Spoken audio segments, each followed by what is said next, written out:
সম্মানিত দর্শক শ্রোতা, পরম সৃষ্টিকর্তা যিনি অসীম দয়ালু, শুরু করছি তার নামে। আজকের বিষয় জিয়াবাদ ও মুজিববাদকে বাতিল করার প্রসঙ্গে যে আলোচনা, সেই তার পরিণতি, সে বিষয়ে সংক্ষেপে আলোচনা করছি। দেখেন, 1971 সালের মহান মুক্তিযুদ্ধে বঙ্গবন্ধু শেখ মুজিবুর রহমানের নেতৃত্বে এই দেশে মুক্তিযুদ্ধ হয়েছে। সেখানে জিয়াউর রহমানের অগ্রণী ভূমিকা ছিল। জিয়াউর রহমানের যে ভূমিকা ছিল সেটা অস্বীকার কে করতে পারে বা করে না সেটা ভিন্ন বিষয়, কিন্তু তার যে অবদান আছে এটা অস্বীকার করার কিছুই নেই। যাই হোক, এবং মহান মুক্তিযুদ্ধে এই বঙ্গবন্ধুর নেতৃত্বে এই যে মহান মুক্তিযুদ্ধ হয়েছে, দেশ স্বাধীন হয়েছে, সেটা অস্বীকার করার কিছু নেই। যাই হোক, এই দুই ব্যক্তিত্ব অর্থাৎ জিয়াউর রহমান এবং শেখ মুজিবুর রহমান, তাদেরকে বাতিল করা বা তাদের স্বপ্ন, তাদের যে তারা যে অর্জন করেছে, দেশের কৃতিত্ব অর্জন করেছে, সেটাকে বাতিল করা মানে হচ্ছে 1971-কে অস্বীকার করা। এই 1971-কে যারা অস্বীকার করছে তারা কোন দেশের এবং কোন দেশ চাচ্ছে সেটাই এখন বিষয়। আমি স্পষ্ট করে বলতে চাই, এ দেশ স্বাধীন দেশ। 1971 সালে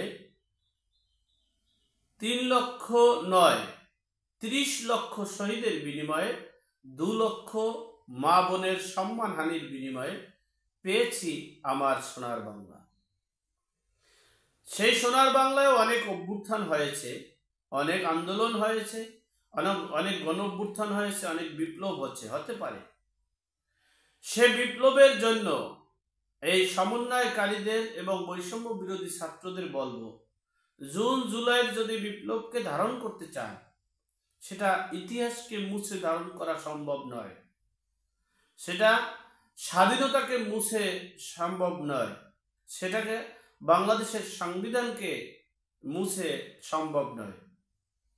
সেটা একমাত্রই সম্ভব এই বিপ্লবী এবং বৈষম্য বিরোধী সমন্বয়কারী ছাত্ররা এবং গুণীজনরা মিলে যদি একটা রাজনৈতিক প্ল্যাটফর্ম তৈরি করে এবং সেই প্ল্যাটফর্মকে প্রতিষ্ঠিত করতে পারে, তাহলেই সেটা আজীবন স্মৃতি ধরে রাখা সম্ভব।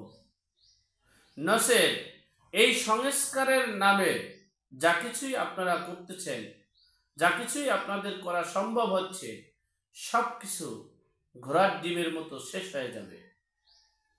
আপনারা শেখ মুজিবুর রহমান এবং শেখ হাসিনার অর্থাৎ আওয়ামী লীগের সব কিছু ধ্বংস করে দিতে চেয়েছেন। 7ই মার্চের ভাষণকে আপনারা বাতিল করেছেন, 4 নভেম্বর সংবিধান দিবসকে আপনারা বাতিল করেছেন, মনে করেছেন অনেক কিছু করেছেন। না, ইতিহাসকে বাদ দিয়ে নতুন ইতিহাস গড়া সম্ভব নয়। ইতিহাসকে ধারণ করে, লালন করে, বহন করেই নতুন ইতিহাস গড়া সম্ভব।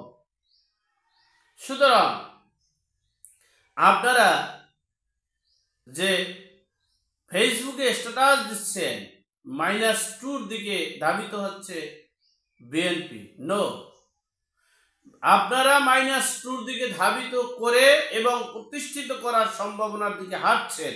সেটা বিএনপি অনুভব করার কারণে কিছু ক্রিয়া প্রতিক্রিয়া জানাচ্ছে, কিন্তু এই অনুভবটা আরো 2-3 মাস আগে করা উচিত ছিল। সর্বপ্রথম করা উচিত ছিল তাদের, যে যাকে আমরা প্রধান উপদেষ্টা করেছি তিনি হচ্ছেন এই বিএনপিকে ধ্বংসের মূল কারণ। তার কারণেই কিন্তু এই বিএনপি 15টা বছর ক্ষমতায় আসতে পারেনি। তার কারণেই কিন্তু এই বিএনপি জীবনে ক্ষমতা আসতে পারবে কিনা সন্দেহ আছে। আর তাকেই বিএনপি ব্ল্যাঙ্ক চেক দিয়েছেন।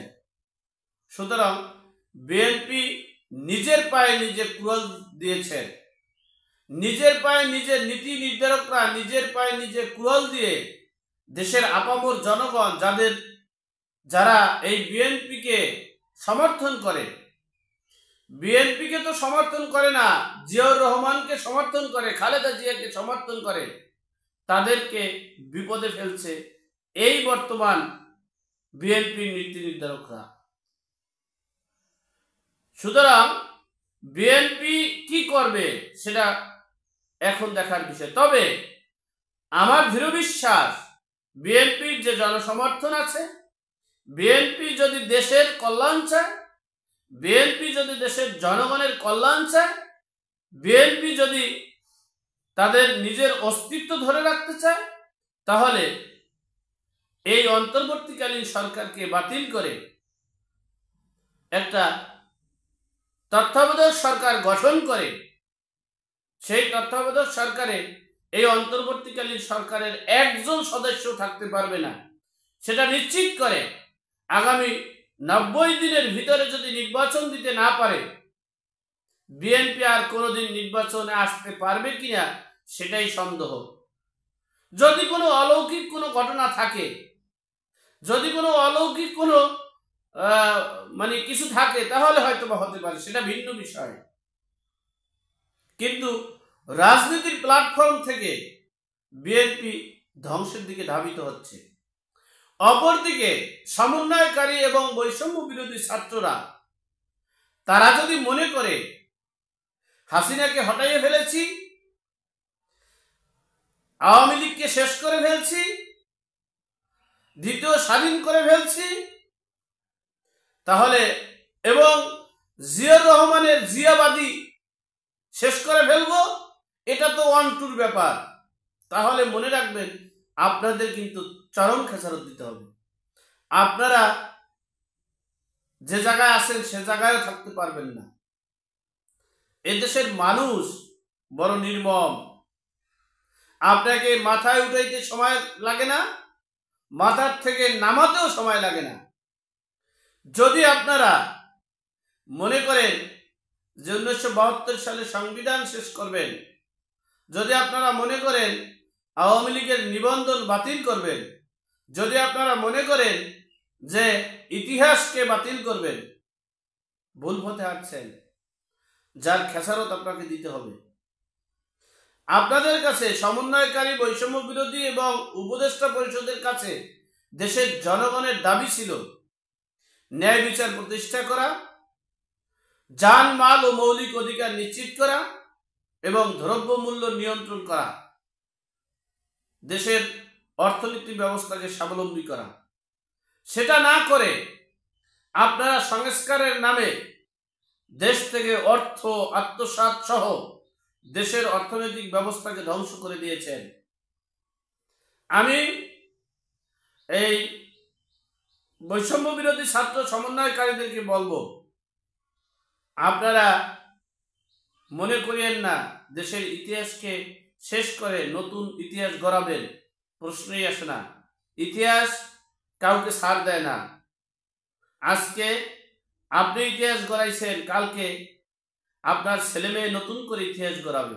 সুতরাং আপনারা ভুল পথে না গিয়ে দেশ রক্ষা করুন, দেশের জনগণের পক্ষে থাকুন এবং নতুন একটা রাজনৈতিক প্ল্যাটফর্ম তৈরি করে দেশের কল্যাণে, দেশের জনগণের কল্যাণে এগিয়ে আসার আহ্বান জানিয়ে আজকের মতো এখানেই শেষ করলাম। ভালো থাকবেন, সুস্থ থাকবেন। আসসালামু আলাইকুম।